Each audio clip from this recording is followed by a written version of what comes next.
ഇതാ അടുത്ത ചാലഞ്ചുമായിട്ട് നമുക്ക് സൂപ്പർ മാർക്കറ്റിൽ കയറാം. 500 ദിർഹംസിന്റെ ചാലഞ്ച്. ആരാ നീണ്ടാ 500 ദിർഹംസിന്റെ ചാലഞ്ച് ചെയ്യണം. ഓക്കെ, 30 സെക്കൻഡ് സമയം. അമലിയ ചെയ്യാ, നീ ചെയ്യാ. ആര് പറ, വേം പറ. 500 ദിർഹംസ് നാട്ടിൽ ഏകദേശം എത്രയാണെന്നറിയാം? ഇതിന് എത്രയാണെന്നറിയാം? 12,500 രൂപ. അമല അമല നീ ഇവിടെ ഉണ്ടായിരുന്നാ?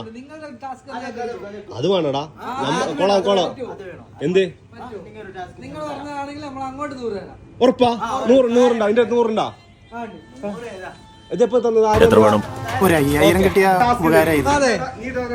ഈ ഫിഷില് ഒരു ഫിഷ് എടുക്കുക, അതിന്റെ കറക്റ്റ് തൂക്കം ഞാൻ വെക്കുന്ന മുന്നേ പറയണല്ലേ. കറക്റ്റ് അല്ലെങ്കിൽ ഞാൻ 500 ദിർഹംസ് ഇവർക്ക് കൊടുക്കും. കറക്റ്റ് ആണ്. നീ 100 ദിർഹംസ് എനിക്ക് തരുമോ? പക്ഷെ ഞാൻ മീൻ ഇപ്പൊ തൊടാൻ പറ്റില്ല, ഞാൻ ഡ്യൂട്ടിക്ക് പോകാം. നീ ഒരു കാര്യം ചെയ്യും, ഒരു മീൻ എടുക്കും. ഈ മീൻ എടുക്കും, അയില. ഓക്കെ, ഇത് എത്ര രൂപ ഞാൻ പറയട്ടെ? വെക്കുന്ന മുന്നേ ഒരു മിനിറ്റ് വെക്കല്ല. ഇവിടെ ഓക്കെ, ഒരു മിനിറ്റ് വെക്കല്ല. ഈ മീൻ എത്ര ഉണ്ടാവും പറയാ? ഒരു 195 ഗ്രാം ഉണ്ടാവും. 195 ഇല്ലെങ്കിൽ ഞാൻ 500 തരും. അതാ 195 ആണെങ്കിൽ നീ എത്ര തരും? ഓക്കെ,